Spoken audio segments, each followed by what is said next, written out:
Selamat berjumpa kembali di dalam pembelajaran online kita. Hari ini kita akan belajar bahasa Indonesia dengan materi bagaimana meringkas suatu wacana atau bacaan.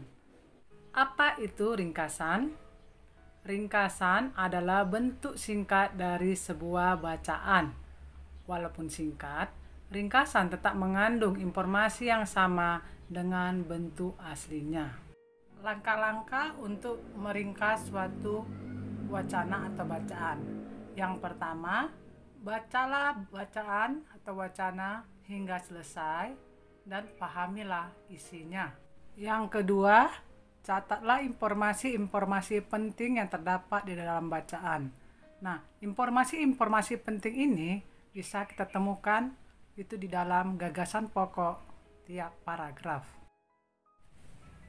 Ketiga, rangkailah kembali informasi penting tersebut menjadi tulisan yang ringkas dengan menggunakan bahasamu sendiri. Nah, sekarang kita akan coba meringkas wacana dari buku siswa halaman 58. Itu berjudul Suku Minang. Bacaan terdiri dari 5 paragraf. Nah, pertama sekali langkahnya yang kita lakukan adalah membaca wacana hingga selesai dan pahami isinya. Langkah kedua, kita akan catat informasi-informasi penting yang dapat kita peroleh dari gagasan pokok tiap paragraf. Untuk itu, kita akan temukan gagasan pokok tiap paragraf, mulai dari paragraf pertama. Suku Minang adalah kelompok etnis yang terdapat di Provinsi Sumatera Barat. Suku Minang sering disebut sebagai orang Padang atau orang Awak. Bahasa daerah suku Minang adalah bahasa Minang. Orang Minang gemar berdagang dan merantau ke daerah lain. Legenda suku Minang yang sangat terkenal adalah Maling Kundang. Nah, di paragraf pertama ini ada 4 kalimat. Dan kalimat yang merupakan gagasan pokok adalah kalimat pertama. Sehingga kita bisa kutip ya.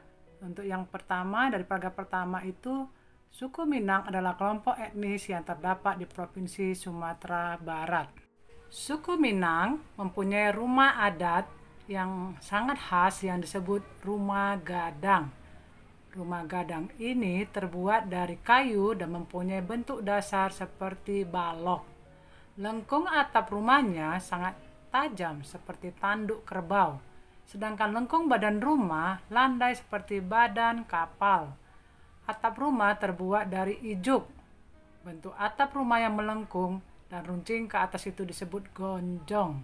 Karena atapnya berbentuk gonjong maka disebut rumah bagonjong. Gagasan pokok pada paragraf kedua adalah suku Minang mempunyai rumah adat yang sangat khas yang disebut dengan rumah gadang. Paragraf ketiga. Suku Minang mempunyai alat musik tradisional Minang yang disebut talempong. Talempong dimainkan dengan cara dipukul. Alat musik khas Minang lainnya adalah saluang. Saluang ini dimainkan dengan cara ditiup. Gagasan pokok pada paragraf ketiga adalah suku Minang mempunyai alat musik tradisional Minang yang disebut talempong. Paragraf keempat. Suku Minang juga memiliki banyak jenis tarian, di antaranya tari pasambahan dan tari piring. Tari pasambahan biasanya ditampilkan dalam pesta adat. Gagasan pokok pada paragraf keempat adalah suku Minang juga memiliki banyak jenis tarian, di antaranya tari pasambahan dan tari piring. Suku Minang sangat terkenal dengan berbagai makanan khasnya. Rendang merupakan salah satu makanan tradisional suku Minang yang sangat terkenal, bahkan sampai ke mancanegara. Makanan khas suku Minang lainnya yang juga digemari adalah sate Padang dan dendeng balado. Gagasan pokok pada paragraf ini adalah suku Minang sangat terkenal dengan berbagai makanan khasnya. Nah, kita sekarang akan mengumpulkan kelima gagasan pokok itu. Yang pertama, suku Minang adalah suku etnis yang terdapat di Provinsi Sumatera Barat.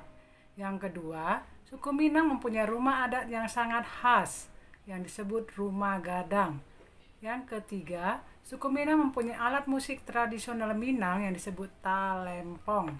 Yang keempat, suku Minang juga memiliki banyak jenis tarian, diantaranya tari pasambahan dan tari piring. Yang kelima, suku Minang sangat terkenal dengan berbagai makanan khasnya. Kita akan merangkai kelima kalimat gagasan pokok ini dan kita bisa menggunakan dengan kalimat sendiri. Seperti suku Minang adalah kelompok etnis yang terdapat di Provinsi Sumatera Barat yang memiliki rumah gadang, alat musik tradisional talempong, tari pasambahan dan tari piring, dan berbagai makanan khasnya. Demikianlah contoh bagaimana kita bisa meringkas suatu wacana atau bacaan dengan menggunakan gagasan pokok tiap paragrafnya. Ini bukan hal yang gampang, namun bukan hal yang sulit untuk dilakukan kalau kita mau terus belajar. Nah, Ibu akan memberikan kamu latihan di mana kamu belajar untuk meringkas suatu wacana atau bacaan. Ini diambil dari buku siswa tema 1, halaman 1 dan 2. Itu wacananya judulnya Pawai Budaya. Nah, ini terdiri dari 5 paragraf. Jadi, ikuti langkah-langkah yang telah Ibu ajarkan tadi. Pertama, bacalah wacana atau bacaan sampai selesai secara keseluruhan dan pahami isinya. Kedua, temukan informasi yang penting dengan menggunakan gagasan pokok tiap paragraf. Yang ketiga, rangkaikan informasi yang penting pada gagasan pokok itu dengan menggunakan kata-katamu sendiri. Demikianlah pembelajaran kita hari ini. Ibu sampaikan terima kasih untuk anak-anak Ibu yang mau bekerja sama, mau belajar sungguh-sungguh. Kita yakin ketika kita memiliki hati yang sungguh-sungguh belajar, kita akan menjadi mampu atau bisa. Oke, sampai jumpa.